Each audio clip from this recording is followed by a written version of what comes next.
Assalamualaikum warahmatullahi wabarakatuh. Salam sejahtera untuk pemirsa semua. Mari kita saksikan bersama-sama tausiah kajian Tauhid oleh Gus Mukhlason Roshid. Semoga kita mendapat hidayah dan pencerahan hati. Amin ya rabbal alamin. Mari kita berbagi kebaikan.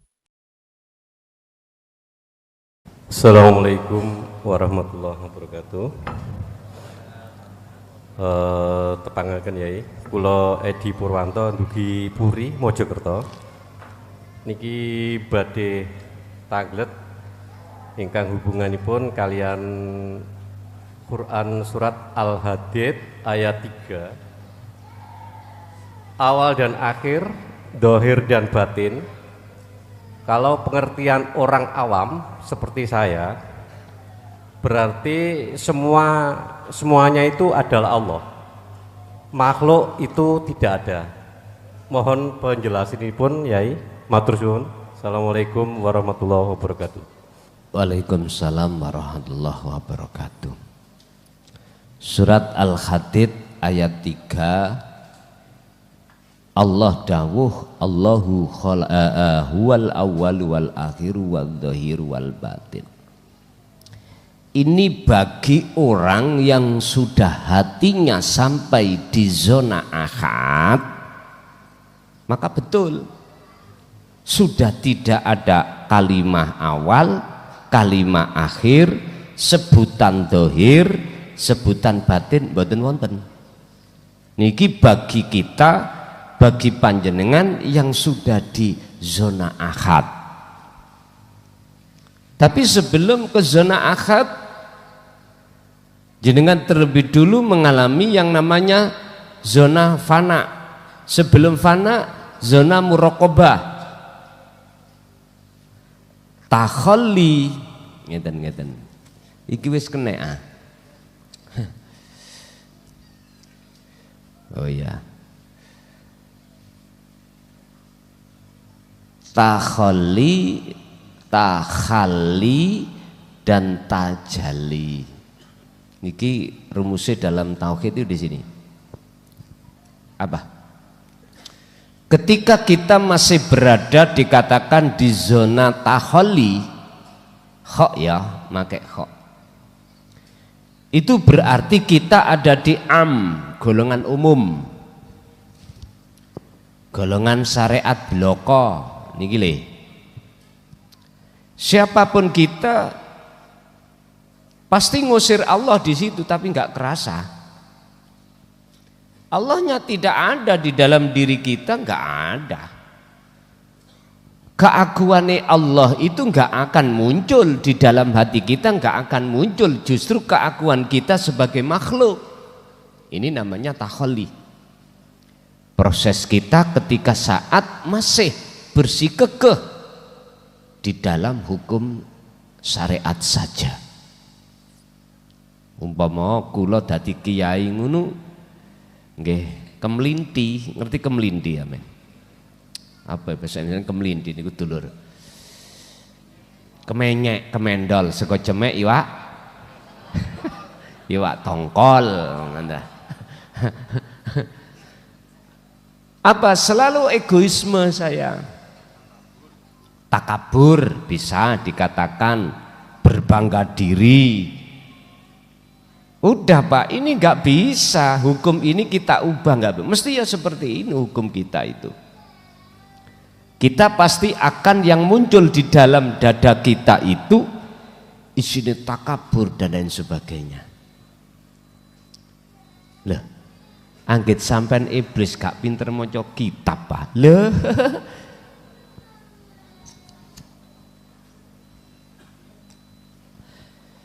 Iblis iku Pak, namine adalah Sayyidul Malaikah.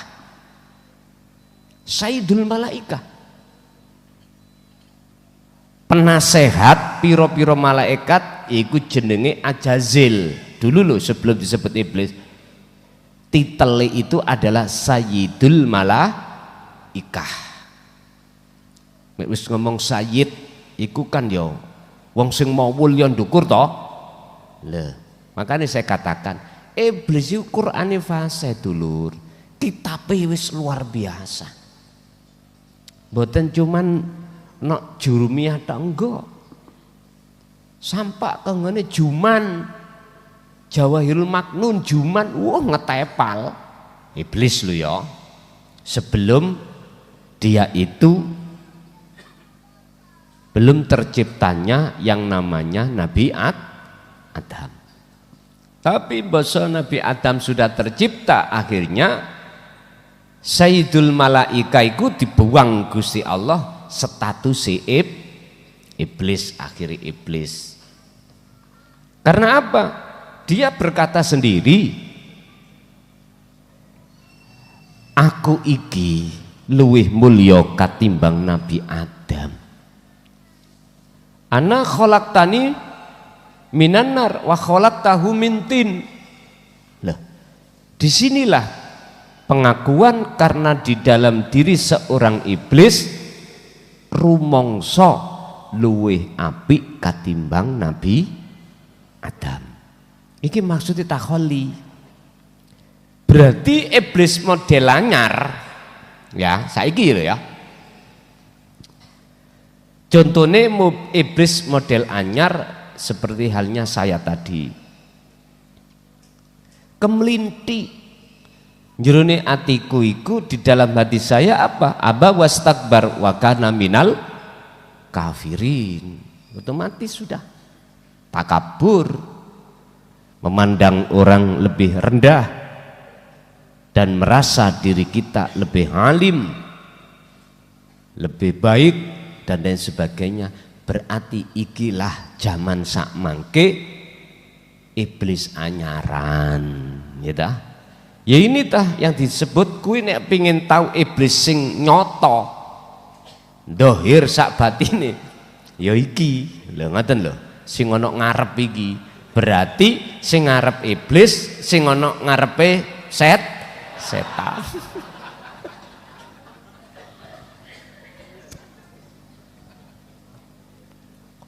Ya wis, nek iblis iku mbah buyute, nek setan peranaan. Lah ngoten. Sebuah contoh aja. Tapi butuhnya dinut tauhid inilah Pak. Maksudnya persoalan apa yang statusnya disebut Sayyidul Malaikah itu tidak akan pernah hilang terhadap hati jenengan. Takabur, riya dan lain sebagainya nggak akan hilang selama kita menolak tauhid.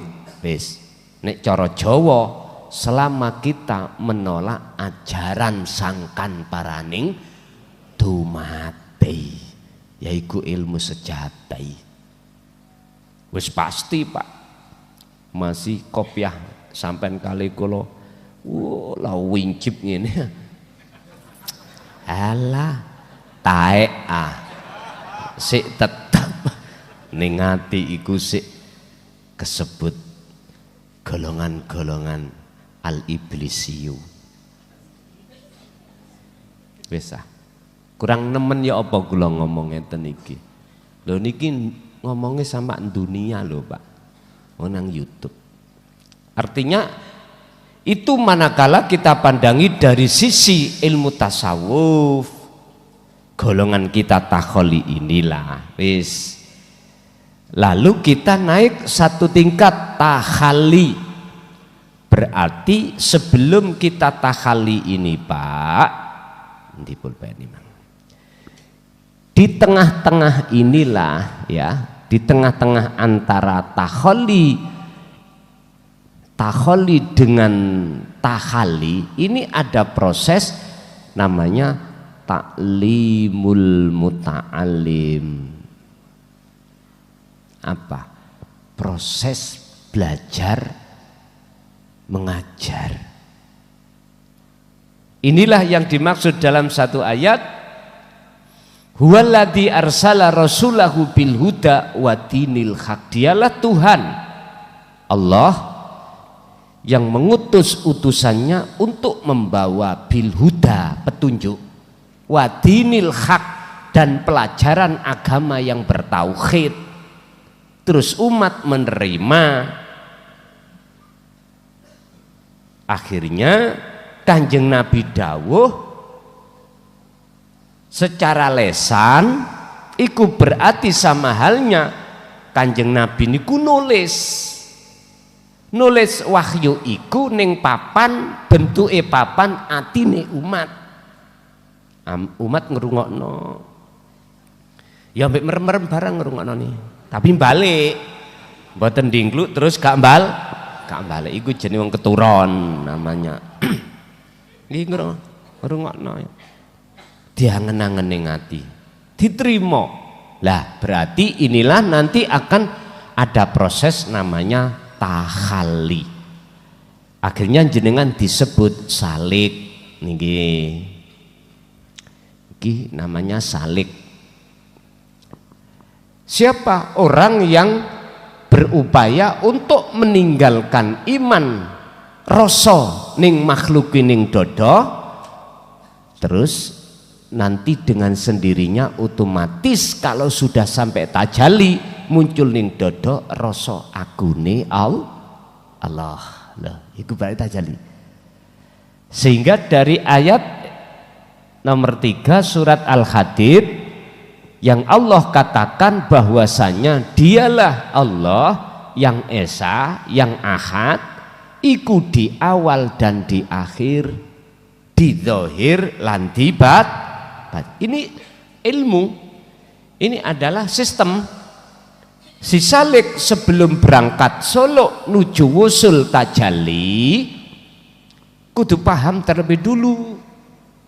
Dalam bahasa orang yang mau naik ke loteng, orang ini harus disiapi tangga dulu biar supaya bisa sampai ke loteng. Artinya si salik ketika Solo wajib diberikan wasilah.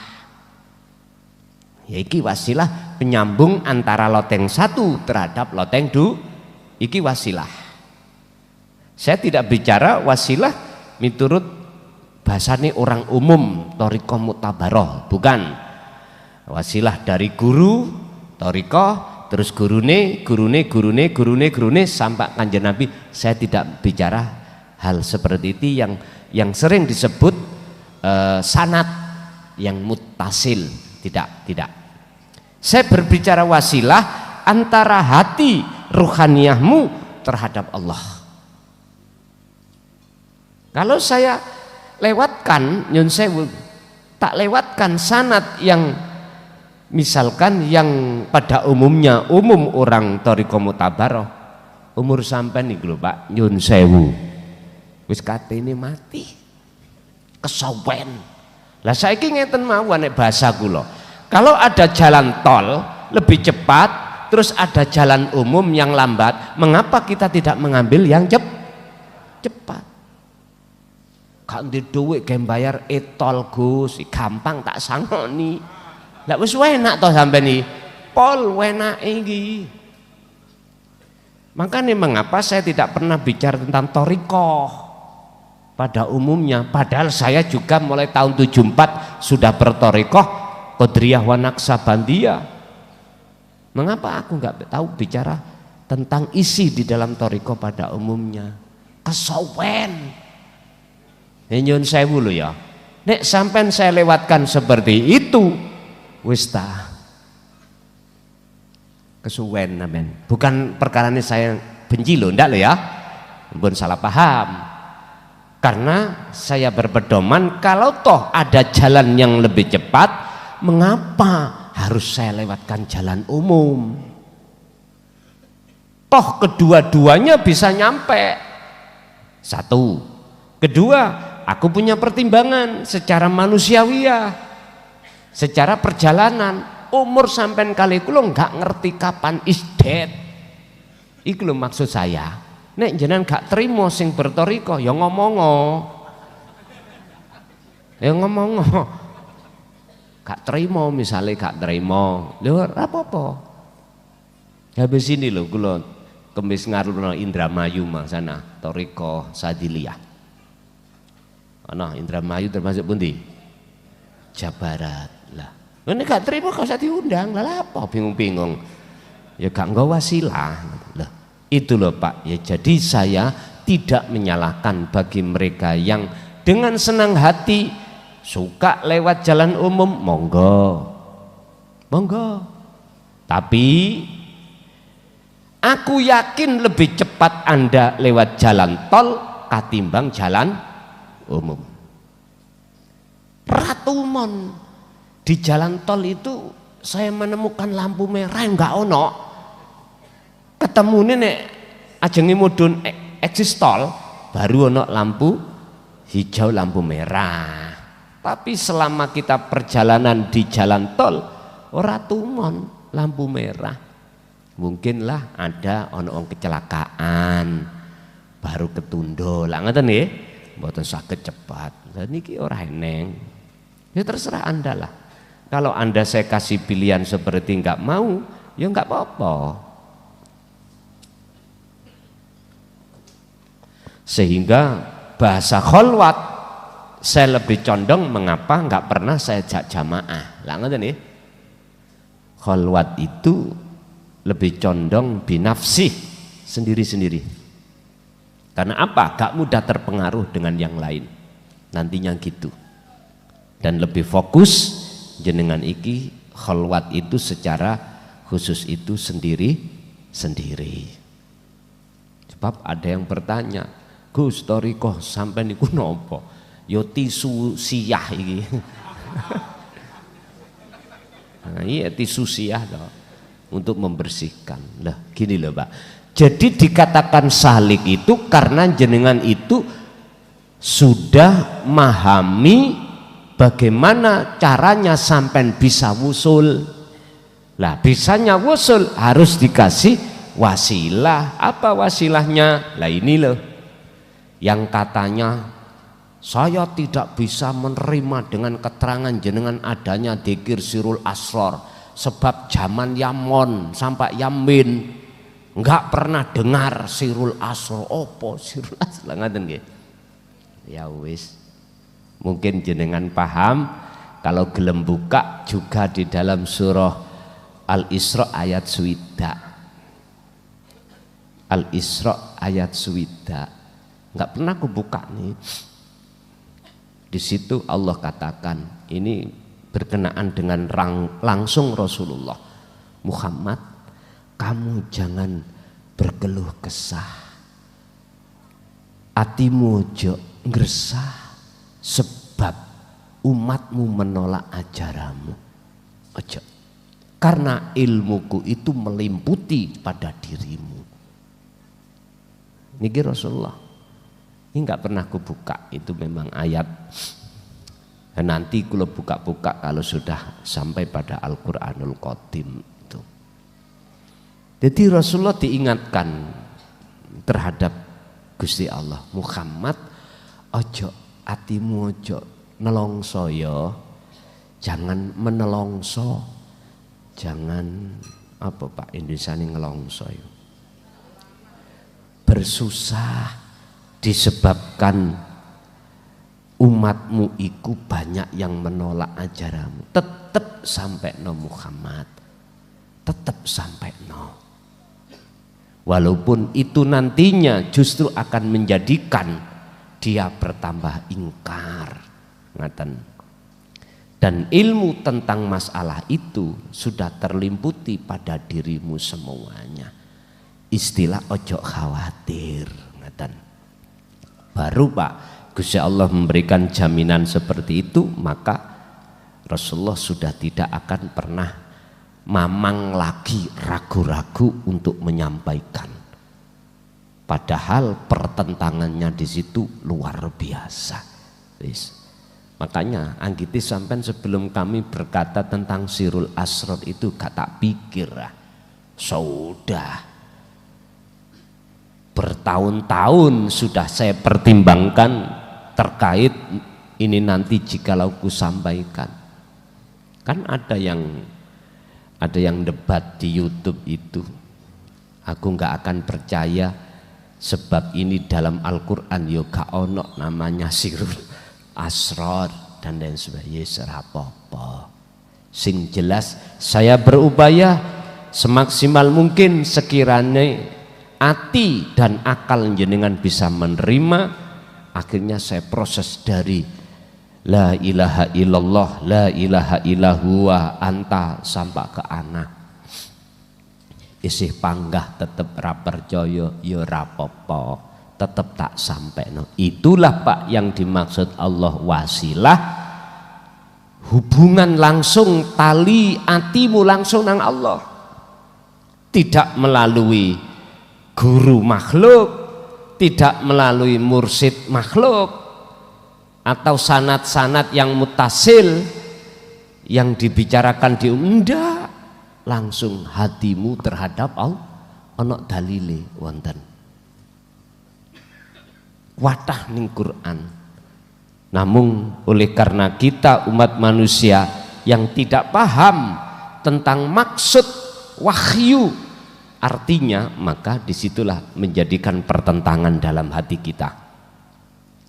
Apakah tidak cukup bukti Allah berkata bahwasanya sesuai dengan surat Al-Hadid ayat 3, kalau Allah itu di awal dan di akhir, di dalam dan di luar, berarti kan gak jauh Pak, kan Allah itu dekat toh, dekat. Tapi ini akan semakin jauh bagi kita tatkala kita itu menjauh darinya, itu pasti. Sehingga datangnya ayat ini nggak bisa kita terima. Akhirnya kita berbahasa yang jauh di sana yang berkuasa gitu. Apakah kurang bukti lagi Allah mengatakan bahwasanya aku lebih dekat dari urat lehermu? Loh, berhubung gak ada wasilah, dekat terasa jauh Pak, terasa jauh. Bahkan semakin dekatnya loh, kita nggak bisa melihat.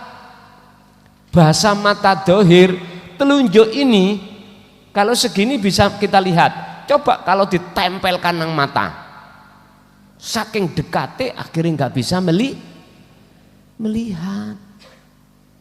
Itu loh persoalannya. Lah, wasilah miturut dalan tol itu bukan makhluk, langsung hatimu datang Allah. Makanya saya selalu bicara ihsan, bicara su'aul basirah, itulah rasa wasilah itu. Wabtahu, dan raihlah. Allah sudah ingatkan kita di dalam surat Al-Maidah ayat 35. Wabtahu, carilah, raihlah, ilaihi, untuk bisa mendekat dan bertemu Allah. Mencari apa? Al-wasilata, ing sambungan, ing tali, ing jalan antara dirimu terhadap Allah untuk bertemu. Lalu wajahidu fi sabilihi, laksanakan perjalananmu, akhirnya disebut salik. Loh, ngeten lho. Ibarat orang yang mau naik tangga, berarti sirul asr itu, tangga itu wajib sampai liwati.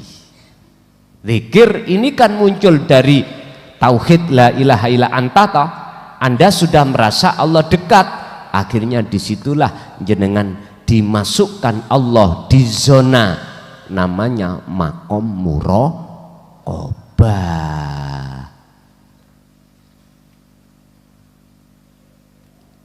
Makom yang Allah sudah terasa dekat sehingga mengatakan anta. Loh, niki lho.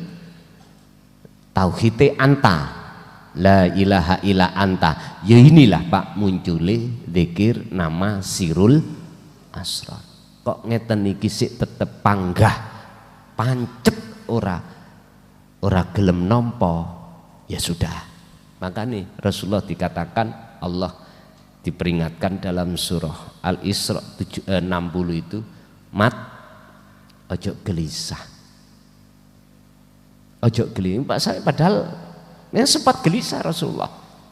Karena apa? Pertimbangan manusiawi. Ya Allah, saknone engko nek ketemu masa sing kekal iki lho. Lah ngaten ta? Iku kan manusiawi. Akhirnya beliau nyampe no terus ditolak terus ngesah. Akhirnya jatuhlah sebab ayat ini muncul karena Rasulullah sempat resah dikarenakan umatnya ada yang menolak. Akhirnya Rasulullah wis mboten resah lagi karena ada jaminan di situ. Ya sudah, akhirnya tetap sampaikan hal ini. Nggih, nek dipikir kula nggih resah, Pak. Cara manusiawi sakno ngoten lho. Sakno apalagi orang dekat kita. Apakah istri, apakah anak, apakah saudara. Nek mendengar dan melihat dan menemukan pertentangan itu sakno ngoten. Tapi ya apa maneh, kita kasih bahasa umum ya dimaklumi aja.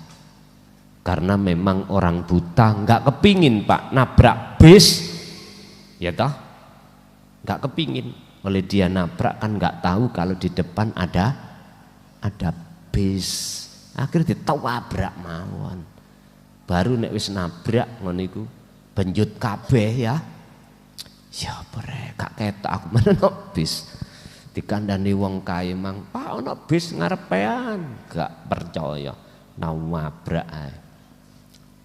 Yusakno, kasihan dia.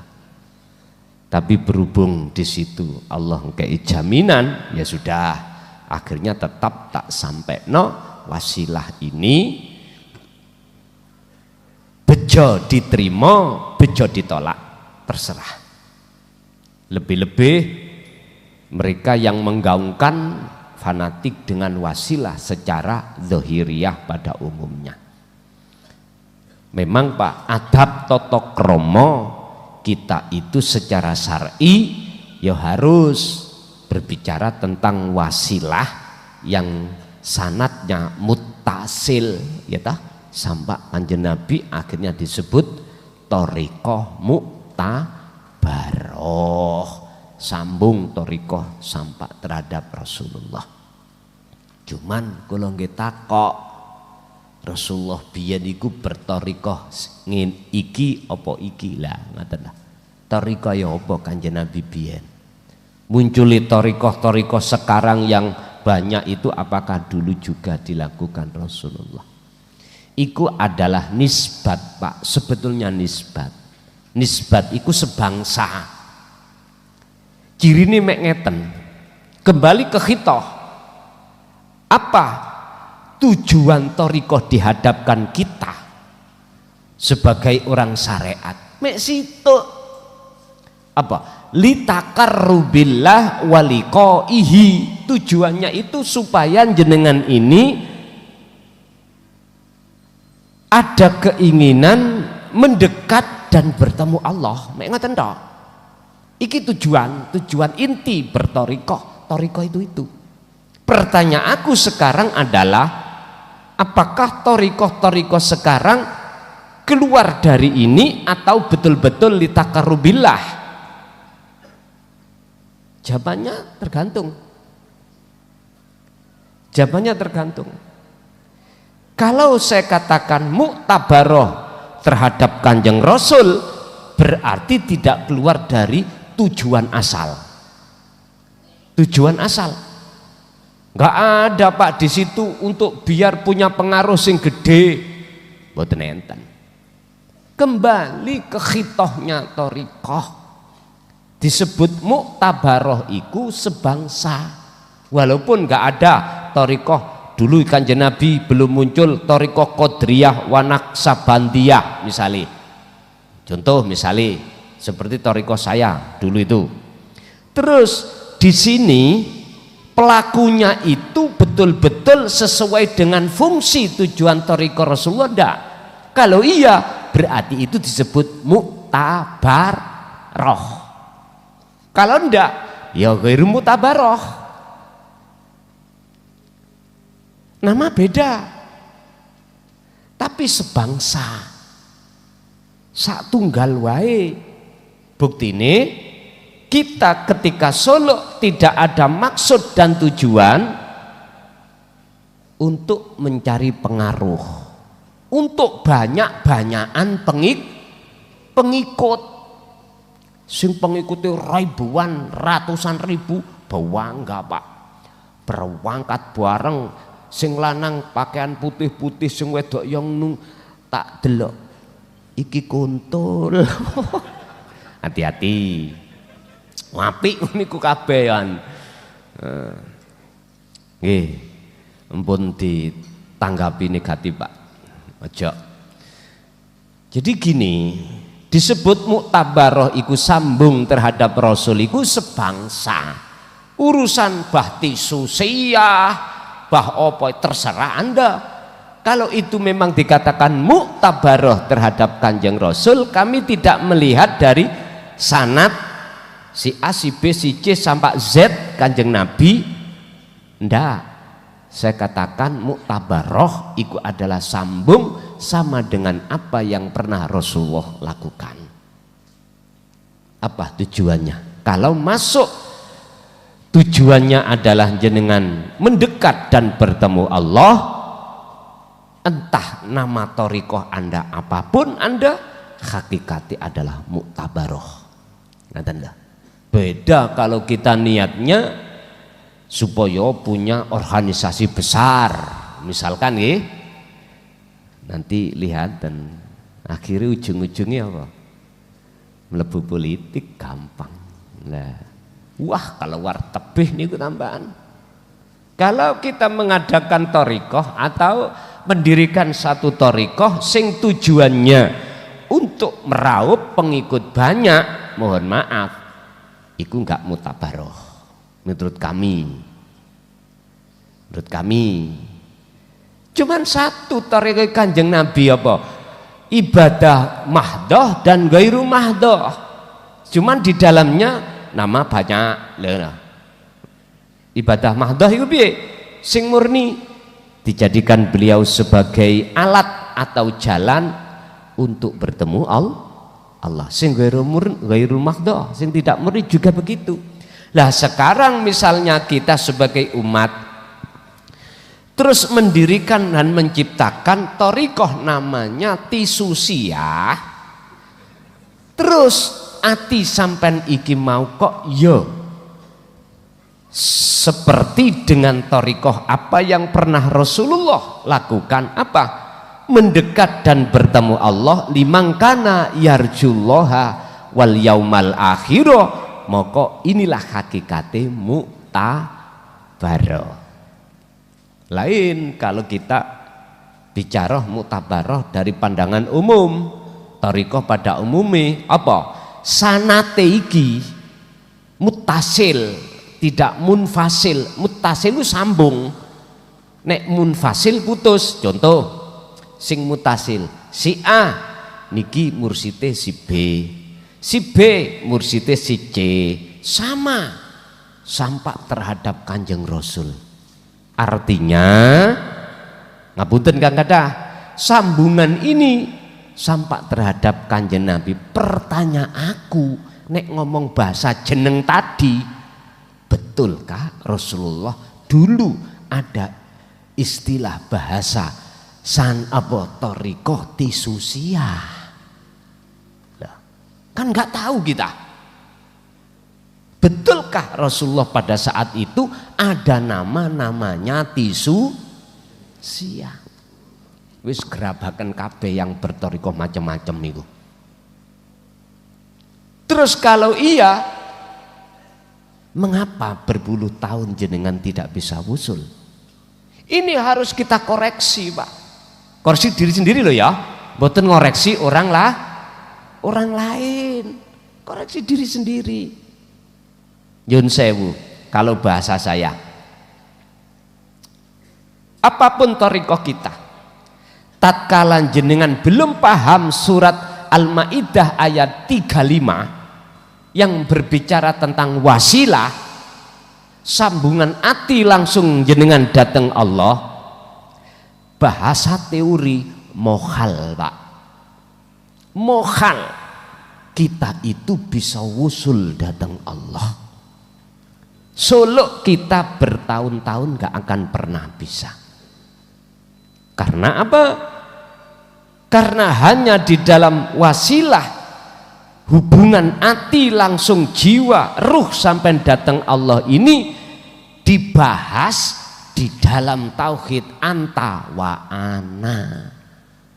Lah sementara kita menolak dengan tauhid itu mokal bahasane apa ya mungkin aku iku bisa ngombe kopi sementara aku menolak keberadaan kopi. Biar kula ngrasakake kula mboten menolak.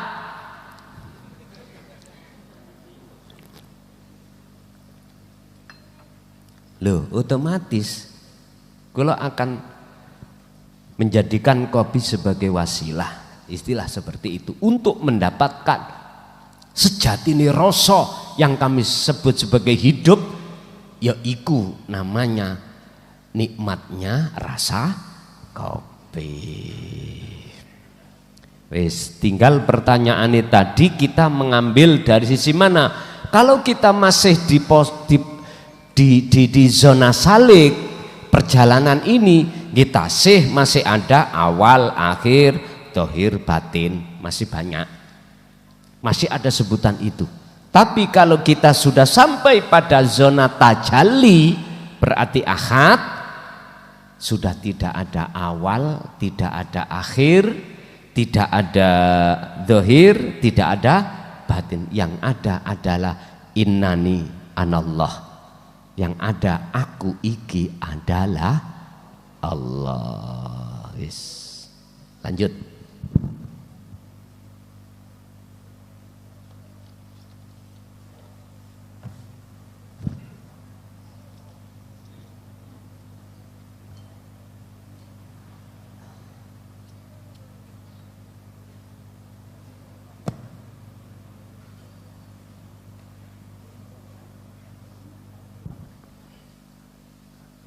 Ayo operator mike niku.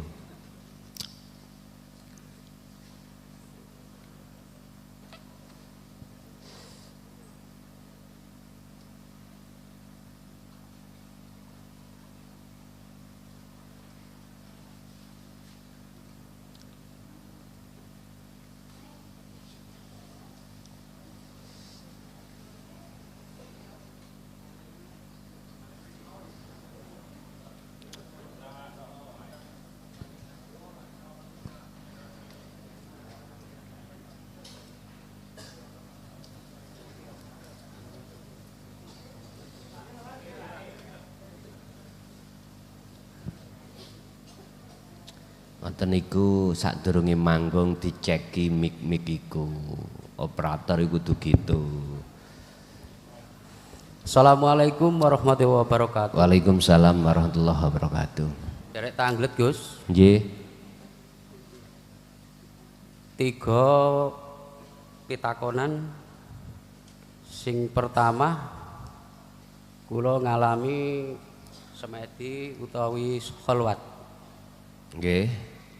Niku wonten cahaya putih mlebet teng awak kula. Niku sing pertama. Nggih.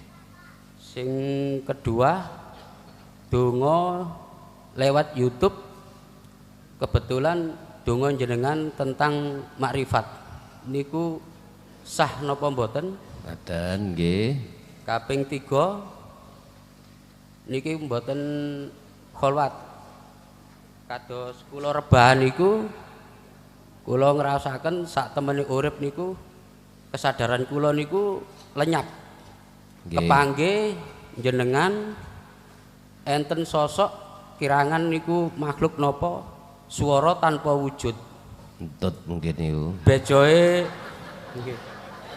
Bejoe ngeten Gus. Nggih. Nggih ngapunten niki bejoe ngeten. Yaiku sing digawa ngapunten iki. Sing digawa muklakson asli ajarane Rasulullah. Kok nek gak ro yaiku sing asli. Bejoe ngoten. Nah, sing kula maksud niku sosok tanpa wujud niku Sinten? enten swara tanpa wujud. Nggih. Bejo ngoten. Yaiku ajarane muklakson asli ajarane Rasulullah. Nah, kula sampak sakniki niku angen-angen swara tanpa wujud niku napa Gus niku? Ngoten nggih. Mekaten sing kula tangletaken. Assalamualaikum warahmatullahi wabarakatuh. Waalaikumsalam warahmatullahi wabarakatuh. Pertama, cahaya putih.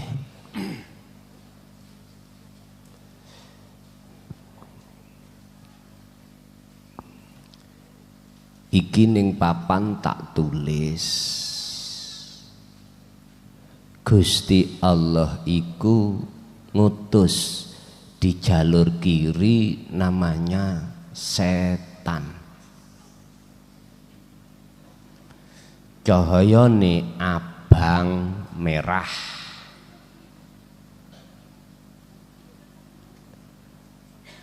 Nyebarno zil penyesatan. Gusti Allah nyuruh namanya malaikah nggawa cahaya putih nyebarno yang namanya hidayah.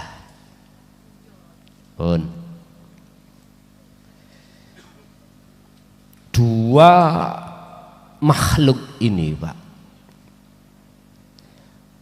wallahu khalaqakum wa ma ta'malun. Dua makhluk ini yang menciptakan Allah. Anda di tengah-tengah sini, katakanlah ini makhluk, Anda di tengah-tengah, pilih jalur mana Anda. Nanti kalau jalur malaikat berarti jenengan di jannah. Jalur setan berarti di nar. Wa inna ilahi roji'unnya di situ. Yus podo kabeh balik ing ngersani Gusti Allah. Tapi kaplingane dhewe balik ya balik, tapi kaplingannya sendiri. Dua makhluk ini tugasnya masing-masing. Sehingga apa? Manusia itu Allah berikan tidak hanya akal tapi juga nafsu. Makanya satu sisi mengatakan disebut manusia yang sempurna itu karena dia tidak hanya berakal tapi juga dibawahi nafsu. Sehingga jenengan kadang-kadang entah laki atau perempuan itu seneng selain Allah, iku wajarlah karena ono nafsu. Ono wong lanang gak seneng wong wedok, ono wong wedok gak seneng wong lanang, kok wong lanang seneng wong lanang, kok wong wedok seneng wong wedok, iku mah gak normal yo. Lho nggih to? Lah ngoten to niki. Tapi dalam agama syariat ditata biar senenge gak keliru rel. Ngoten to.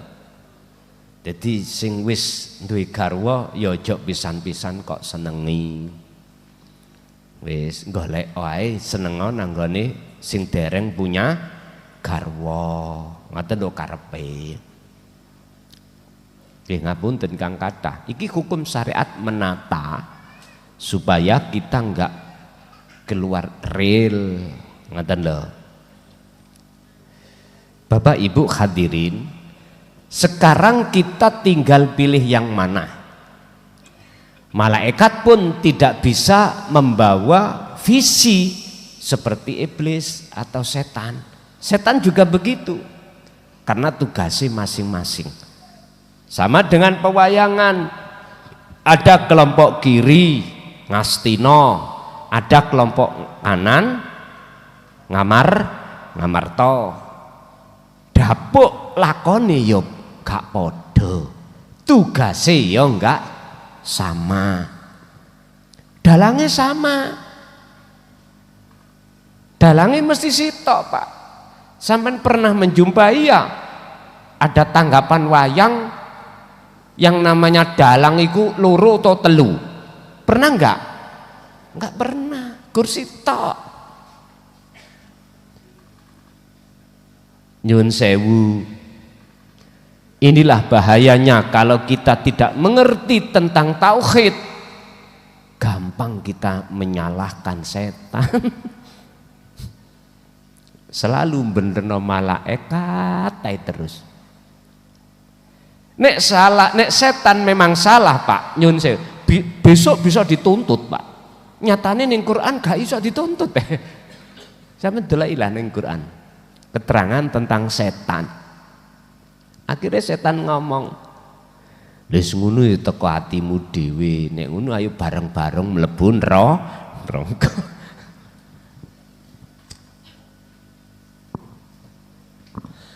Cahaya putih itu menunjukkan warid apa tugasnya, fungsi daripada cahaya itu. Ingat, ada pembahasan yang berjudul barang siapa yang hatinya selalu berzikir, maka Allah mengutus waridnya untuk masuk di dalam dada jenengan. Itulah cahaya. Cahaya apa? Cahaya putih. Sing cahaya itu disebut wakilah nur makrifat yang tujuannya untuk mengusir keakuan diri, untuk membinasakan perkara yang menghijabi antara ruhaniyah dengan hidup. Itu namanya nur makrifat. Otomatis Anda tidak terlepas dari wasilah tadi. Wasilah tadi enggak terlepas. Sampai melu cahaya putih misalnya, berarti jalur malaikat pada umumnya, berarti wasilun secara syariat enggak ditolak, secara syariat tidak disalahkan. Bapak Ibu, atau dalam arti Allah tidak akan menyalakan nur makrifat jikalau Anda tidak berzikir. Zikir yang dimaksud di sini bukan orang yang berzikir tapi lalai, tapi orang lalai atau orang berzikir tapi berzikir. Inilah.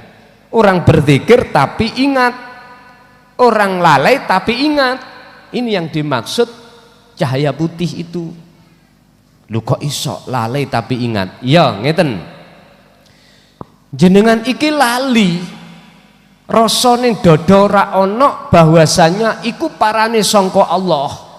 Pada saat detik-detik itu jenengan lupa.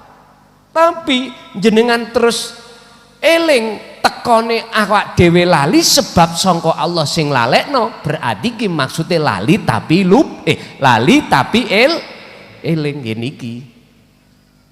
Tatkala Anda dijatuhkan Allah dalam maksiat, itu akan menjadi taat ing ngersane Allah. Maksiat yang kumaksud adalah laline ati, gak eling, gak sadar kalau ini sangka Allah, ini maksudnya maksiat. Tapi ketika Anda itu sadar itu datangnya dari Allah, lalai tersebut maksiat, mongko maksiat inilah akan menjadi taat. Taat itu adalah ingat, sadar. Nah, inilah yang memunculkan cahaya putih itu. Kalau pertanyaannya, cahaya putih yang masuk dalam dada kula niku cahaya apa? Mantan pertanyaan itu akan kujawab dengan lemparan pertanyaan. Apa pertanyaannya? Anda tadi bersirul asar atau tidak? Kalau tidak, berarti nurullah, bukan nur makrifat. Apa? Karena kita tidak bertajalli. Justru nurullah itu akan menutupi hati kita kepada Allah itu sendiri. Apa sih nurullah? Ya makhluk. Cuman berupa cahaya. Akhirnya kita nanti jatuhnya mendewakan, menghambakan diri terhadap makhluk yang berupa malaikat. Tapi kalau jenengan itu tadi juga ketika datangnya cahaya putih itu jenengan sebelumnya itu sudah memfungsikan sirul asror, maka inilah yang disebut nur makrifat. Otomatis jenengan akan masuk yang namanya setelah muraqabah, jenengan mesti ditarik Allah ruhaniyahmu iku ning fana, alam fana, alam di mana Anda tidak akan pernah tahu siapa Anda, karena Anda sudah tidak ada, ngenggoni sifat ketiadaan jenengan.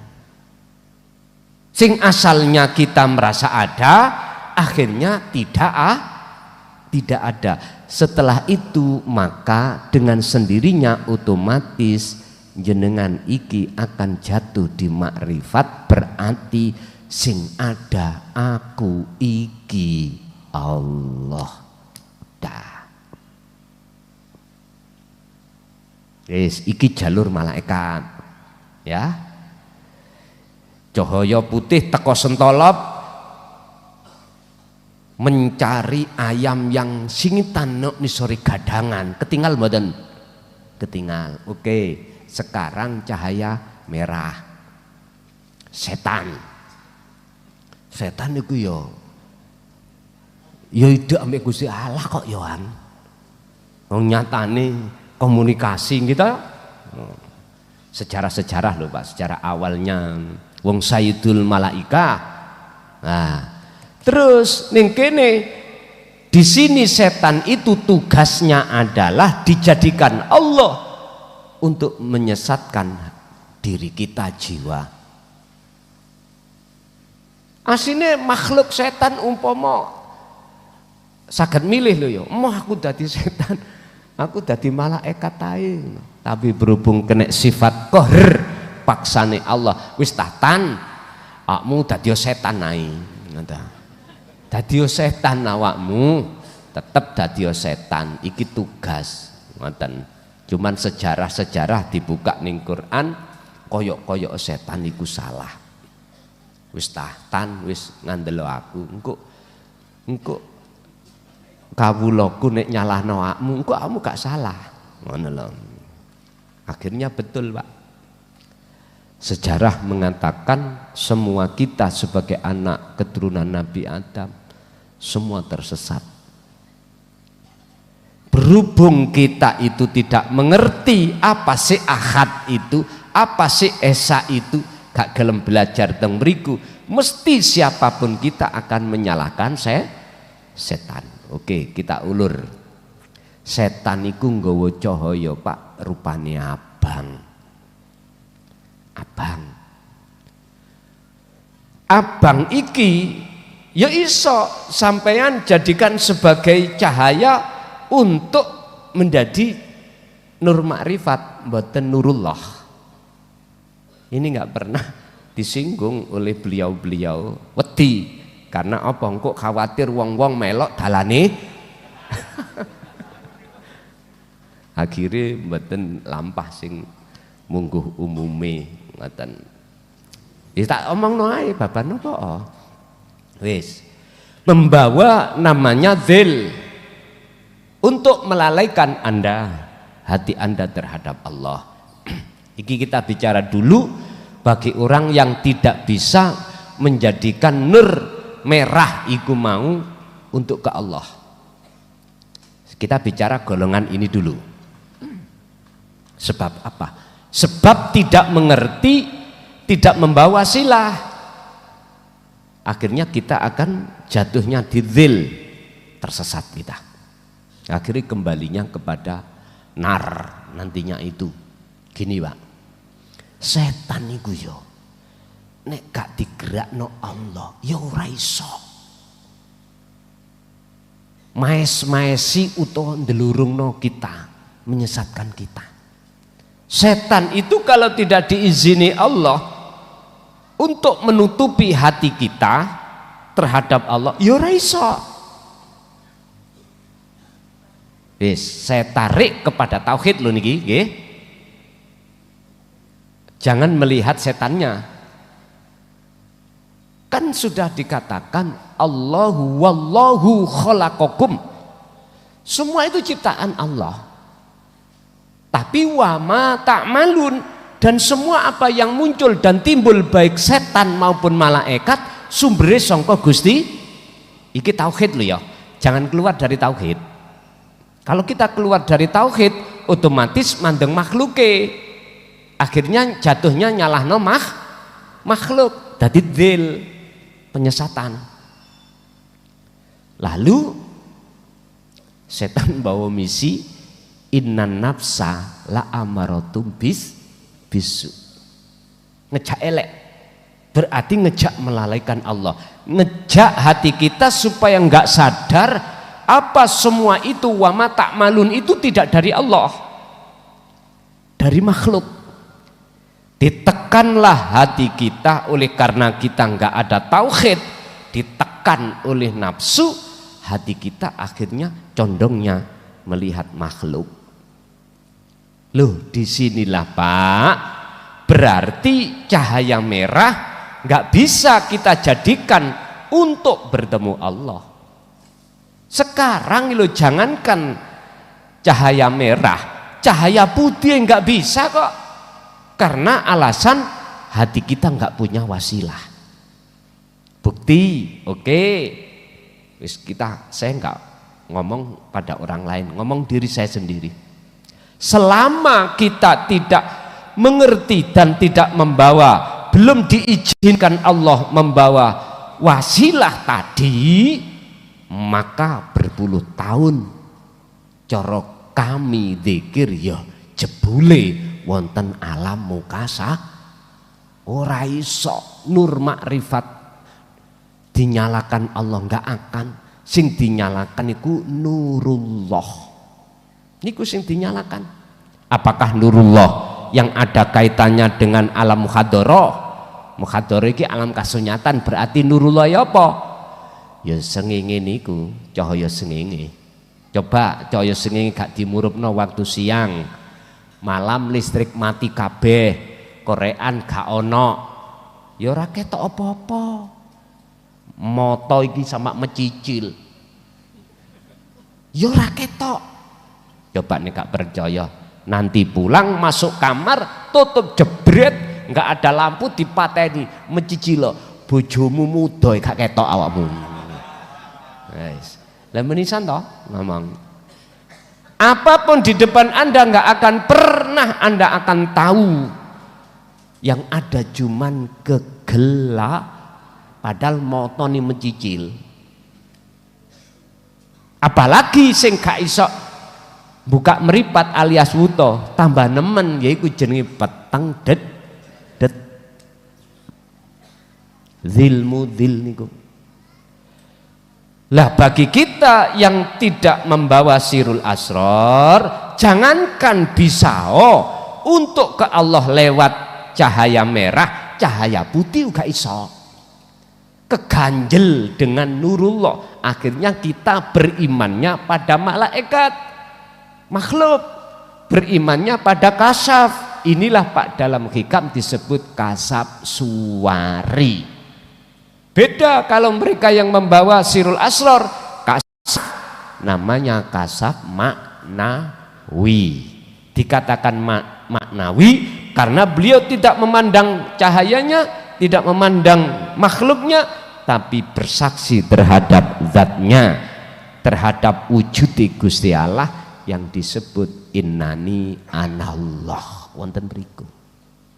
Sekarang bagi jenengan yang sudah masuk di jalur bahru tauhid, berarti sudah bersirul asrar, sudah tahapan su'aul basirah wa ainul basirah wa akhul basirah, lewat dalan cahaya merah saged ketemu Allah.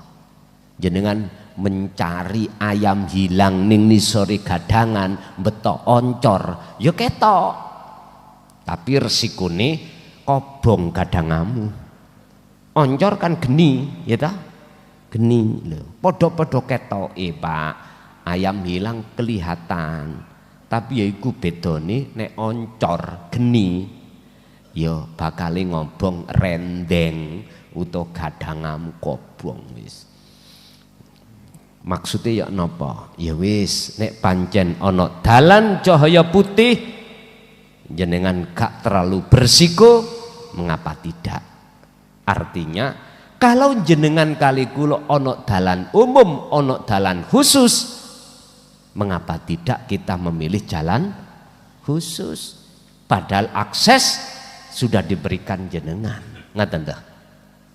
Jadi walaupun orang umum bukan pejabat, kok ada akses, boleh jenengan iki lewat jalan khusus.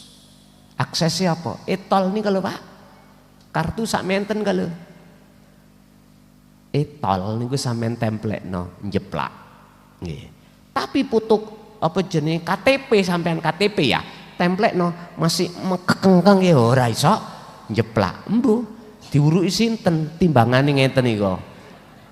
Nek etol ana isine ditekan mesti muncul. Tes. Nek gak ana isine misale iku etol dalan mlebu lho mboten metu lho nggih. Iku ya sik njeplak. Ngoten. Tapi nek KTP, tahu tak jajal Pak KTP, tak plek-plekno. Kula epok-epok gak eruh, ngoten diparani petugas. Pak nyun sewu niki KTP. Mboten saged Pak. Nek gak percaya coba. Karena itu bukan aksesnya. Aksesnya adalah iktp kuwi. Wis satu. Nomor dua, tentang masalah doa di YouTube. Sah napa mboten? Kula niku nderekake doa ning YouTube. Lah nek jenengan iki nyawang Allah ya iku sing bener. Senajan langsung nang wonge sampean kok nyawang menungsone gak sok sambung. Percuma. Pun. Yang nomor tiga, kholwat. Di dalam kholwat saya dengar suara yang tidak ada rupanya. Yang suara itu mengatakan bla bla bla. Tadi pertanyaan ini, wis paham nggih? Nah, tentang ajaran tauhid ini. Pertanyaannya, siapakah itu? Tergantung. Jenengan iki nyawangi ning makhluk napa ning Allah sak jerone swara iku. Kalam iki sak jerone kalam iki sinten? Tergantung. Kalau jenengan membawa akses pasti akan bisa memandang bahwasanya itu kalamullah. Kalau kita tidak membawa akses, jelas kalami makhluk. Akhirnya kok spekulasi, pendapatnya khilaf. Oh, iku Kanjeng Nabi mengatakan, oh iku malaikat Jibril, oh iku ngoten nantinya itu. Hati spekulasi, mboten saged. Ingat ketika Syekh Abdul Qadir Jailani kholwat, terus ada setan yang datang, terus dia mengatakan ngaku-ngaku sebagai itu Tuhan. Mengapa beliau bisa mengatakan itu setan? Karena beliau itu memegang sirul asrar. Ngaten lho. Jadi kalau sudah megang sirul asrar, maka akan bisa membedakan mana di antaranya itu apakah makhluk, apakah itu Allah. Kalamullah atau ghairu kalamullah. Karena lewat akses sirul asra inilah sampai ke fana'ud dzikri jenengan akan bisa mengatakan oh iku nafsu, oh iku Allah. Dalam sistem nikilah akan bisa menunjukkan siapa di antara kedua belah pihak kalau wau. Sehingga kalau sudah disebut fana'ud dzikri, walaupun asale iku teko nafsu atau setan atau teko malaikat, iku sudah tidak membahas antara makhluk malaikat dengan setan. Wong namanya sudah fana'ud dzikri, la ilaha illa ana, berarti cuman hanya ngucap Allah. Yaitulah kemurnian tauhid, bahwasanya wahdahu sudah tidak ada kecuali dirinya sendiri. Mekaten. Lanjut.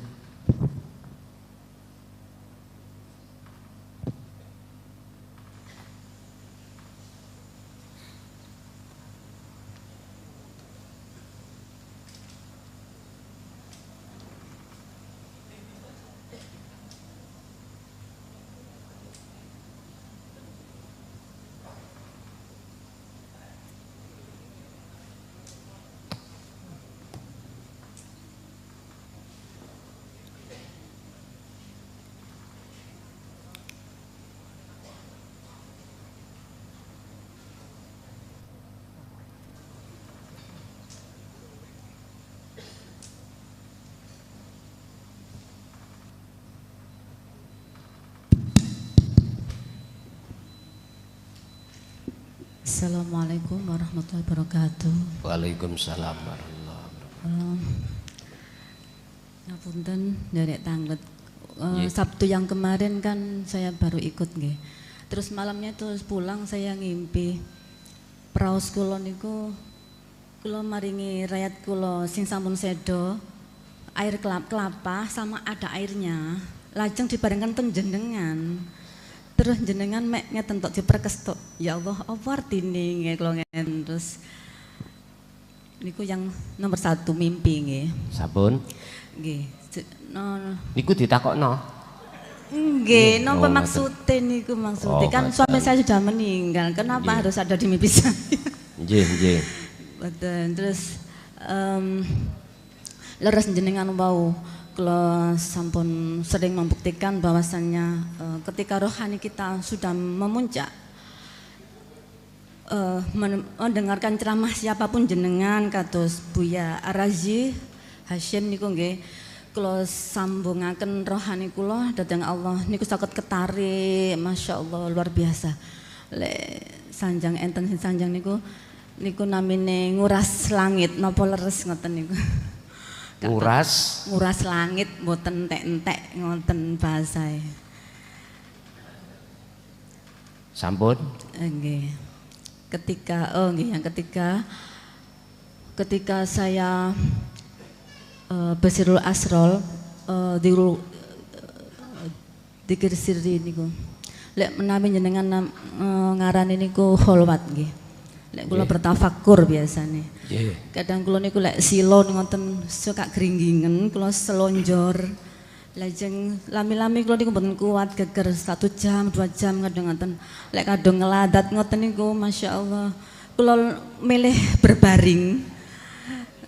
Mboten ketileman. Pertanyaannya? Nggih, kadang-kadang kan ada pertanyaan ngeten. Sopo sing mbok rungokno? Ndak ada siapa-siapa. Terus ya apa rasane? Faka nako baka usaini au adna. Kalau jawab ngoten. Sampun. Nggih, sampun matur nuwun. Assalamualaikum warahmatullahi wabarakatuh. Waalaikumsalam warahmatullahi wabarakatuh. Apa perkara yang ada kaitannya yang dilakukan jasmani itu sebetulnya adalah merupakan salah satu tamsil apa yang ada rohani, Pak. Sekecil apapun itu perbuatan atau sesuatu yang terjadi itu adalah alamat tetanda pengertian secara rohania. Apa wong ngelak kok ya kudu ngombe banyu. Banyune ya ngono. Sing diombe apa ya kudune banyu putih. Kok orang ngombe banyu aki. Lah niku lha ya ana pengertiane dhewe to.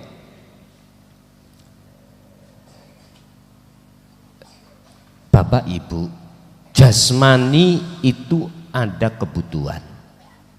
Rohani pun juga begitu. Apa kebutuhannya rohani? Ngilmu ngamal istiqomah.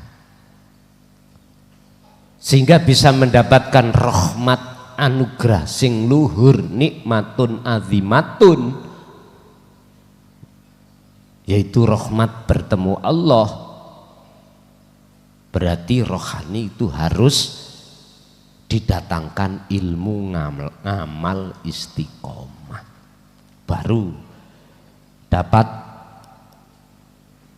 mencukupi apa sing dibutuhno rohani. Jadi napa mawon sing dibutuhno jasmani iku sebetulnya isaroh rohani pun juga membutuhkan apa yang sebagai kebutuhan rohani. Lah berhubung ajaran tauhid kita sampingkan, ya akhirnya nggih mboten saged dados arti untuk bertafakur. Masalah khalwat juga begitu, boleh jenengan katakan sebagai tafakur sama, sing intinya adalah Allah akan memberikan satu ngelmu sing gak ono batese. Makane nek terus nguras langit, ilmu kelangitan mboten saged. Wong sampean golek iwak nguras laut, ya mboten saged telas air laut iku. Yang nguras golek iwak nang kali baru bisa entek tuyane. Laut dikuras, laksana seperti itu. Jadi ilmu tauhid itu laksana seperti lautan tanpa batas. Makanya mengapa identik dengan bahasa tenggelam di dalam bahrut tauhid. Bahru itu lautan. Itu maksudnya lautan yang tidak ada tepi. Ilmu tauhid itu gak ada batas. Gak ada batas. Semakin ke dalam maka semakin jernihlah yang namanya air tersebut. Tapi nek sampean iku mau kok ya mundut, air njaba ya terkontaminasi dengan kotoran-kotoran. Untuk selanjutnya terkait masalah jenengan kholwat dengan berdiri, dengan duduk, dengan berbaring boleh. Jenengan keju nggak bisa berdiri, duduk boleh. Jenengan duduk pun capek boleh, berbaring. Sing penting piye carane, bagaimana caranya jenengan iki bidayai iku bener. Sebab nek bidayai benar mongko nihayah iku mesti bener ketika kholwat. Dikatakan bidayah iki adalah awal suluk benar adalah pelepasan keakuan diri. Itulah fungsinya su'aul basirah menuju ngainul basirah, merasakan kehadiran keakuan wujudnya Allah sebagai pelaku jenengan kali kula, sebagai penggerak jenengan kali kula berkholwat dan berzikir. Inilah alam muraqabah. Setelah itu lepas maka masuklah ke alam fana, ketiadaan keakuan diri yang disebut sebagai tahalli, bebersih keakuan diri, baru muncul tajalli. Oke, masih ada? Ibu cukup? Wonten, monggo.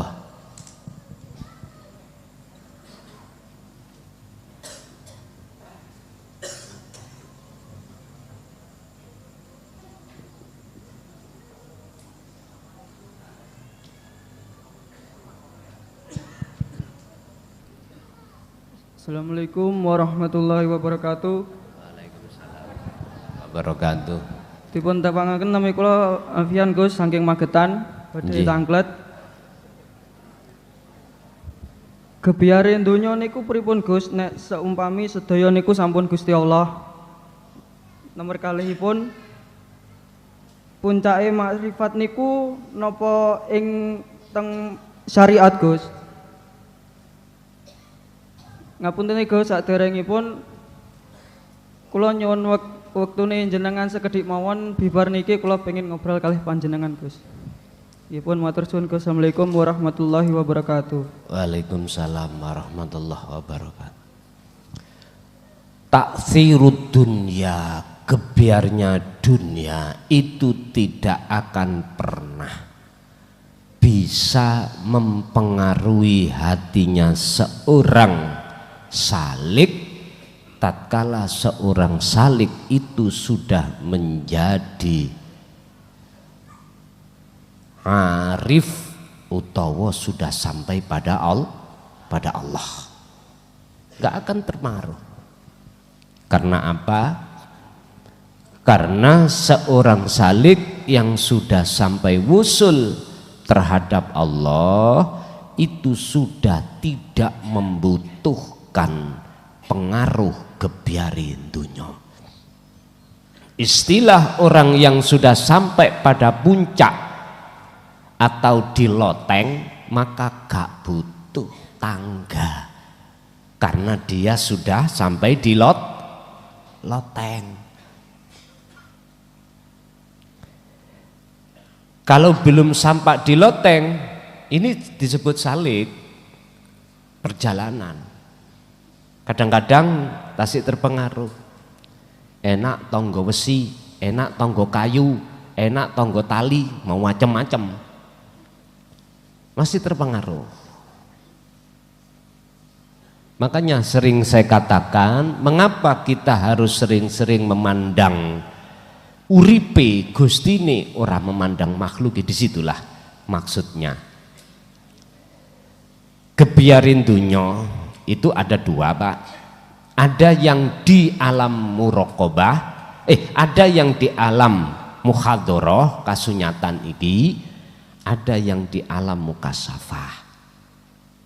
Dan ini tidak akan berpengaruh apa-apa dalam diri hati sampean tatkala jenengan itu betul-betul sudah mencapai kewusulan. Pertanyaannya, salahkah kita yang masih dalam perjalanan itu kadangkala terpengaruh? Jawab saya, miturut kelas di sini tidak. Karena itulah cara Allah memproses Anda untuk betul-betul menjadi orang yang bertauhid murni, ada di situ. Makanya orang yang suluk gak wusul-wusul wis ben wae. Karena disitulah hukum yang terjadi adalah tiba tangi sudah biasa. Ngaten. Satu, dua.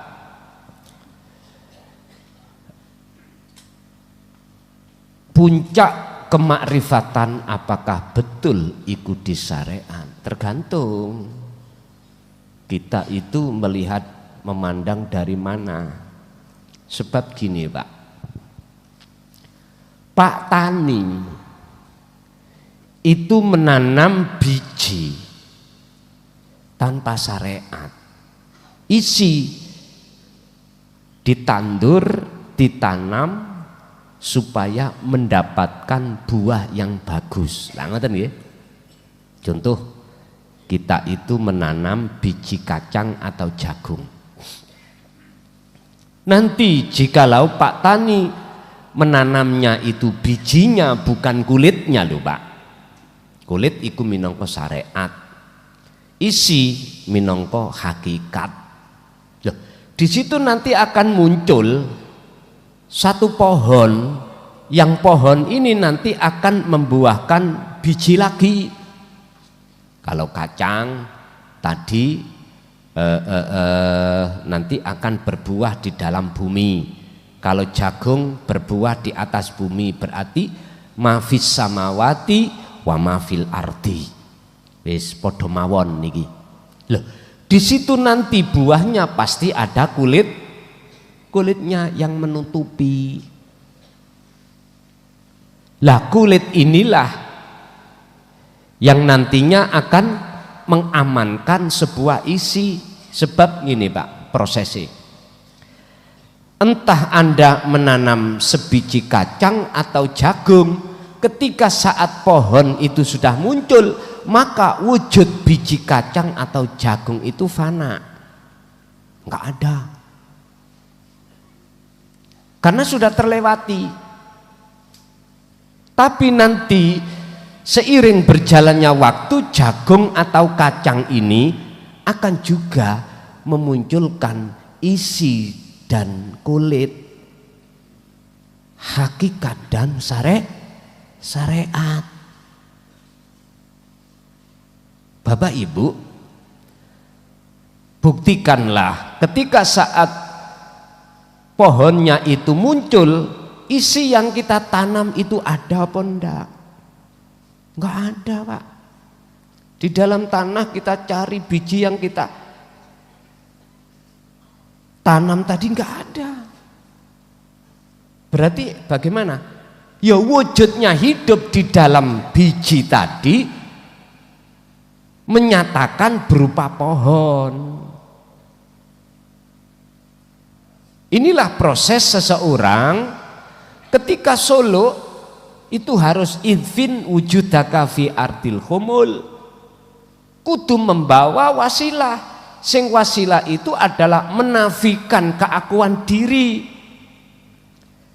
Tenggelamkanlah wujud siro, wujudmu, keakuan dirimu sebagai makhluk yang asalnya tidak wujud. Oleh karena diwujudkan oleh yang wujud, maka seakan-akan kita wujud.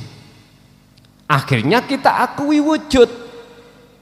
Biar wujud ketiadaan kita itu hilang, maka tenggelamkanlah kholwato. Kalau bahasa Nabi Yunus, harus ditelan ikan. Berarti jenengan tenggelam dalam kholwat. Itu untuk menafikan keakuan. Lah, di situ akan muncul nyatane wujudnya Allah.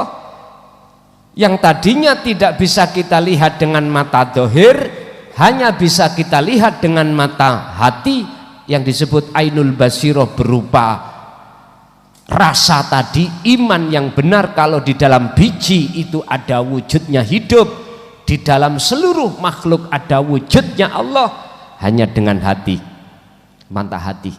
Ingin tahu wujudnya dengan mata dohir, masuk alam akhirat. Akhirnya Anda harus ditenggelamkan di dalam bumi humul, atau jenengan wajib melakukan kholwat. Dengan begitu, waktu yang sudah Allah tentukan, akan muncul yang namanya pohon jagung atau kacang. Lah, munculnya pohon jagung dan kacang iki tamsil laksana. Inilah wujudnya Allah akan bisa kau lihat dengan mata zahirmu. Berarti Anda sudah di mana? Wal yaumal akhirah, sudah masuk di alam akhirat. Kuncinya apa bisa masuk? Wa dzakarallaha katsiran. Quran niki Al-Ahzab 21. Kuncinya di situ. Nggih, zikir mulai dari la ilaha illa anta sampai la ilaha illa ana ini, Pak.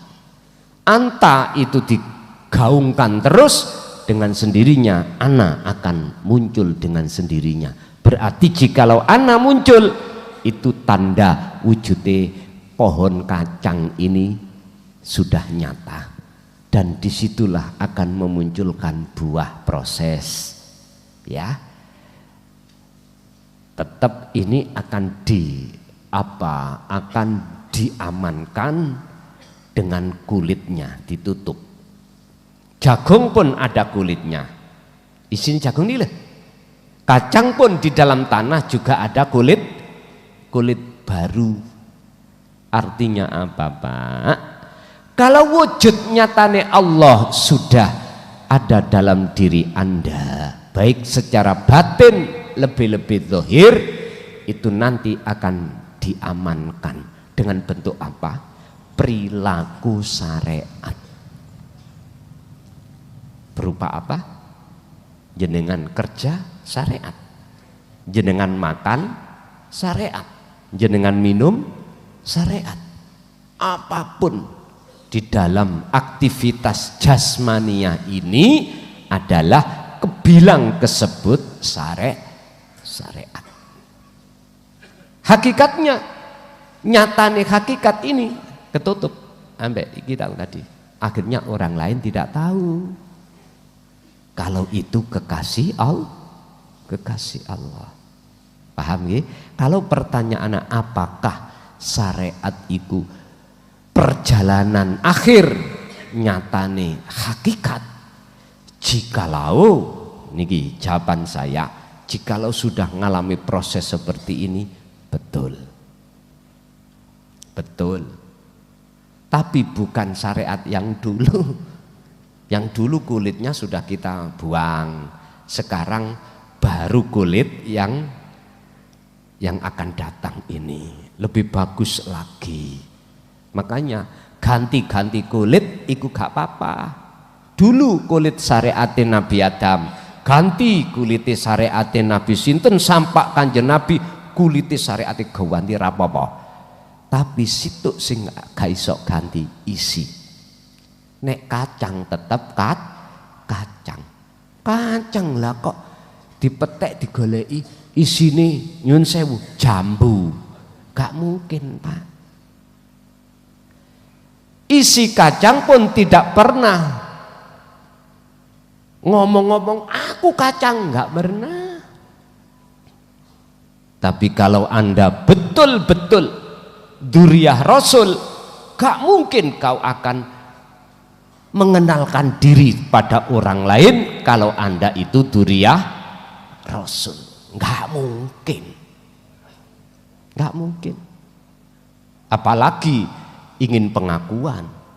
Terlepas golongan kanan atau golongan kiri, misalnya golongan kanan menyalahkan golongan kiri kok nyalahkan golongan kanan, nek karo-karone dalam hati ingin diakui sebagai dzurriyyah, karo-karo ini buang. Paham? Miturut hukum ilmu tauhid itu gitu. Gak usah, Pak, aku ini keturunane Wali Songo, gak usah. Kui gak ngomong, Gusti Allah ya wis ngerti. Nek kui ngaku-ngaku berarti ada tendensi lo ya. Hati-hati. Hati-hati. Hati-hati. Bah golongan kiri, bah golongan kanan, gak usah ngomong wis. Kalau kita masih ada ingin diakui sebagai dzurriyyahnya, kok nyalahno orang lain karena gak tersambung, podo ae menurut kula. Podo pekoke. Miturut tauhid. Karena miturut tauhid gak usah ada pengakuan, itu sudah jelas. Namanya buah jagung, ya wis jagung. Kalau betul-betul iku dasare ndugi isi jagung. Itu bisa kita lihat dari sifat dan karakter, Pak. Sifat niki gen ruhaniyah, gen jasmaniyah. Apa sifatnya Kanjeng Nabi ku? Sudah diterangkan di dalam Al-Qur'an. Illa rahmatan lil ngalamin wa qala aidan illa mubasysyiron wa nadhir. Semua dirangkul. Semua dirangkul, bah wong Islam, bah wong ghairul Islam dirangkul. Jikalau itu ada yang batil dilurusno ke hak, tapi satu sisi gak ngaku belajar iki belajar tauhid, berarti ya sudut pandang saya harus di tauhid, tidak hanya bersudut pandang di jalur syariat saja mboten.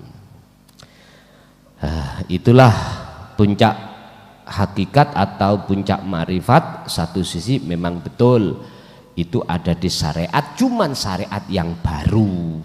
Artinya yang baru setelah Anda sudah ngalami ma'rifat, terus semua apa perilaku dohiriyah itu laksana syariat yang mengamankan, menutupi kemakrifat hatimu pada Allah. Gak usah jenengan iku ngaku-ngaku aku mak repot, aku sudah mak repot. Mboten, justru sing ngaku-ngaku iku justru sing belum, ngoten lho. Paham nggih?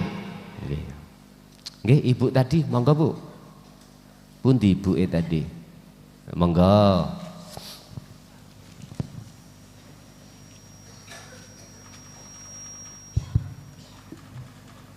Assalamualaikum warahmatullahi wabarakatuh. Pangapunten Yai, saya baru kali ini hadir di sini. Ketepatan Yai. Ibu dari mana? Dari Mojokerto Kota. Oh, Mojokerto Kota. Nggih. Nggih, ngopek nggih. Nggih. Tonggo dewek. Nggih. Begini Yai, intinya saya di sini cuma ingin bertanya seperti Ibu yang tadi, nggih. Karena saya ikut apa toriko tapi tidak saya sebut namanya ya nggih. Itu saya sudah lakukan. Yang pertama itu puasa selama 41 hari. tidak boleh tidur. Boleh tidur kalau sudah larut, itu baru boleh tidur. Tapi anehnya pada waktu duhur, kira-kira saya sholat, waktu saya zikir, mungkin kan tidak boleh tidur ya, mungkin saking ngantuknya saya itu silier gitu. Tapi saya masih pegang tasbih itu. Tahu-tahu matahari besar itu dari atas tuh jatuh ke rumah saya, langsung masuk ke sebelah timur rumah saya. Saya tahu, saya lari, saya mengejar seperti nguber ngatan dari dalam rumah, tapi matahari itu masuk dari sebelah timur terus belok ke kanan melalui dapur, langsung masuk ke kamar mandi dan masuk ke kolam mandi. Jadi saya sempat melihat ya, tapi saya mengejar itu lebih cepat mataharinya daripada saya. Jadi saya tahu mataharinya masuk ke kolam mandi itu bayur gitu, saya tahu. Itu yang pertama Yai, saya pengen tahu apa artinya itu. Karena sudah lama saya mau tanya pada siapa gitu. Gitu.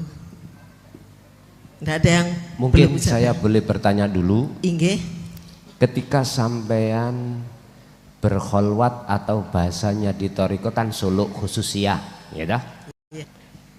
Apakah sudah diizinkan Allah untuk memfungsikan zikir sirul asra belum pada saat itu? Begini Yai, yang diajaran oleh Yai yang saya ikuti itu sudah saya ikuti secara seksama. Tetapi kebiasaan saya itu memang saya suka zikir dari dulu. Gitu.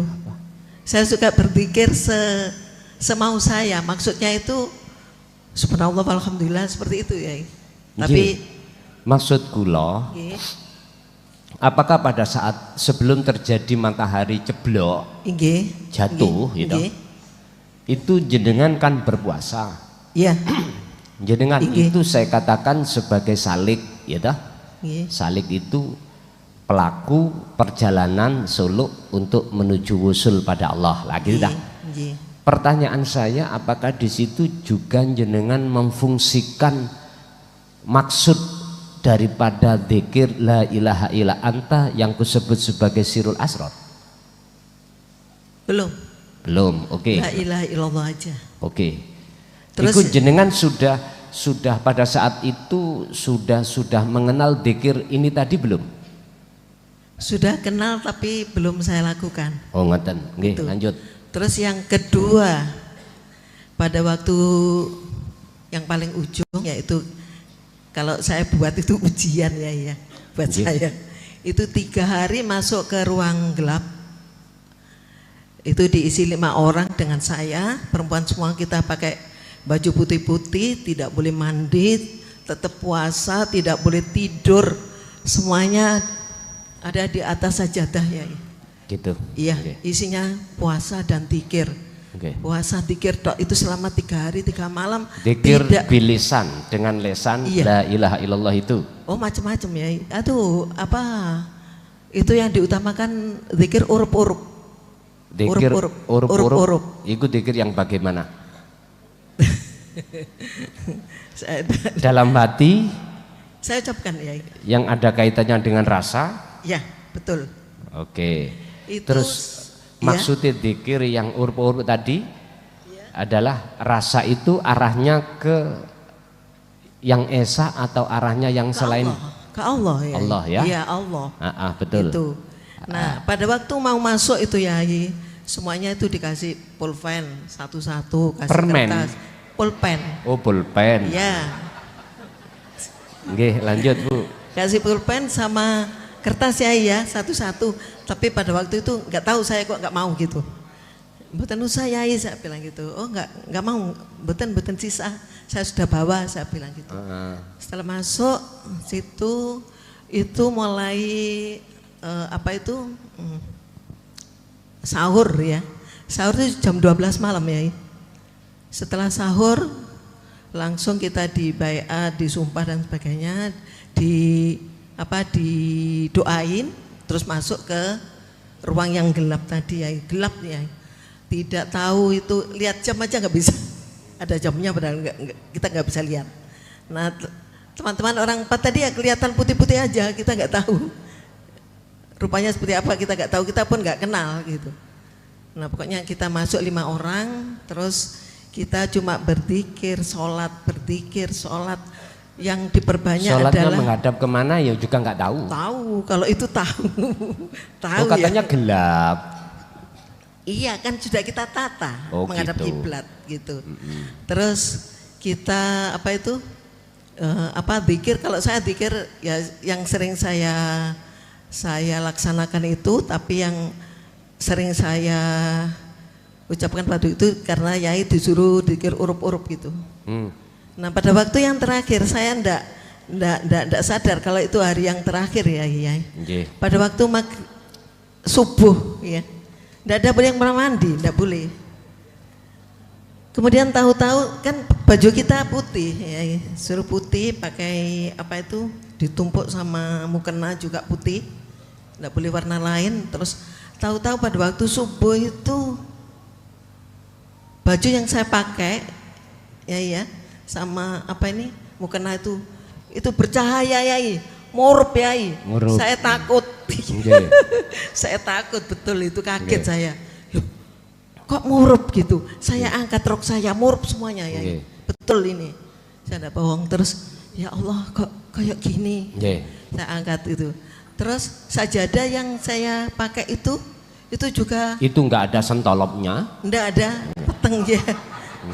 Sajadah itu juga murup ya, biru-biru gitu. Betul. Kan warnanya hijau, Ya, biru-biru paham. lap gitu. Nah, itu saya diam aja ya, cuma kaget aja. Nah, pada waktu maghrib itu kan yang terakhir ya, jam 12 nanti kita bukanya, jam 12 malam. Jadi pada waktu maghrib sajadah itu murup lagi. Iya, pada waktu saya pikir itu. Murup lagi, terus tembok enggak murup? Tidak. Nah, Gelap. kan tanya. Enggak ya? Cuma sajadah saja yang murup biru. Kemudian yang terakhir ya, saya kaget itu keluar seperti pita di depan saya, cuma ukuran setengah meter mungkin. Pitanya itu tahu-tahu keluar dari lantai. Curut gitu. Apa warnanya, itu? Enggak tahu saya. Itu warnanya macam-macam ya, ada yang merah, ada yang kuning, hijau gitu. Loh kok kelihatan saya itu. Terus hanya beberapa detik ya itu, kemudian masuk lagi ke lantai gitu. Yang saya tanyakan itu apa? Maksudnya itu apa semuanya gitu, semuanya itu matahari. Apa artinya? Yai. Apa saya minta artinya jawaban yang malam minggu. Sampun. Saya minta jawaban yang jelas ya nggih. Matur nuwun. Assalamualaikum warahmatullahi wabarakatuh. Waalaikumsalam warahmatullahi wabarakatuh. Ini saya simpulkan ada 2 pertanyaan. Pertanyaan pertama terkait si Salik itu mengalami, diperlihatkanlah satu sosok matahari dan matahari jatuh dan seterusnya tadi. Yang kedua adalah melakukan bentuk kholwat dan menemukan beberapa hal yang bercahaya. Pertama Bu, terkait matahari. Matahari itu sebagai sumber energi, sumber cahaya. Kalau kita tarik pengertian secara tauhid, siapa sumber daripada energi itu? Adalah Al-Ahad, ilahukum ilahu wahid. Itulah Allah Subhanahu wa ta'ala. Lah jenengan tatkala itu kok yo ati sudah memfungsikan sirul asror, otomatis jenengan itu tidak akan mata hati memandang bentuk wujud daripada matahari, tapi hati sampean ini bersaksi terhadap wujud sejatine sumber energi. Itu adalah Allah Subhanahu wa ta'ala. Berarti gini, orang yang berkholwat itu Bapak Ibu, lebih-lebih orang itu sudah membawa wasilah yang kumaksud, nur sing muncul sumber dari cahaya itu berarti kesebut nur makrifat. Yang maksud tujuannya adalah supaya ruh jiwa ini tidak bersaksi terhadap nurullah atau makhluk, supaya jiwa ini bersaksi betul-betul terhadap sejatine Allah. Asyhadu alla ilaha illallah. Ada di sinilah pengertiannya. Yang kedua, terkait cahaya tadi, sebetulnya enggak jauh berbeda dengan yang pertama. Jenengan disuruh masuk di dalam alam yang kegelapan, yang gelap. Itu artinya dadi lowo atau codot. Lowo lan codot iku metunya keluarnya mesti malam.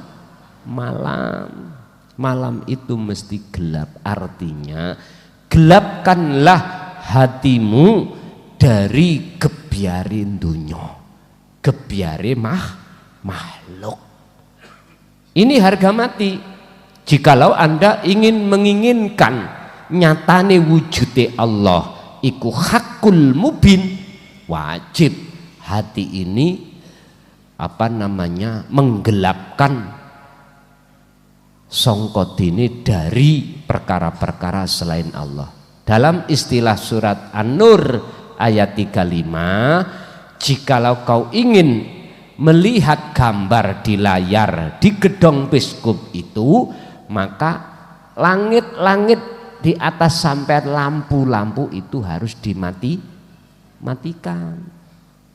Dimatikan dulu Pak Bu. Yang di langit-langit itu lampu-lampu itu oleh petugas. Supaya apa? Gambar yang ada di layar itu biar jelas. Biar jelas.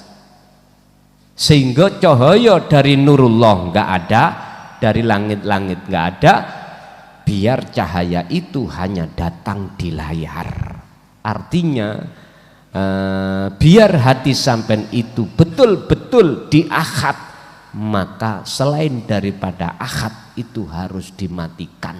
Ikulah gelap. Nah, apa maksud bajuku bercahaya, terus lagi sajadah bercahaya dan muncul pita-pita? Itu sebuah gambaran bahwasanya Allah akan mengusir nafsu yang membikin hati sampean kali kulo gelap terhadap Allah, bukan gelap terhadap makhluk, gelap terhadap Allah. Itu asal muasal prosesnya adalah karena hati kita selalu berzikir. Mungkin dalam pengertian zikir urup-urup tadi itu maksudnya sirul asr itu mungkin ya, cuman jenengan nggak berani menyebutkan karena dipesen sampai guru ini ojo pernah bilang terkait dzikir iki. Nek dzikir la ilaha illallah sudah umumnya la ilaha illallah atau la ilaha illallah. Jadi Bu, itu adalah tetanda, maksudnya sing sapa wonge atine gelem eling nang Gusti Allah, mongko cahaya makrifat Allah akan nyalakan di dalam jagatnya hati. Al-Fatihah.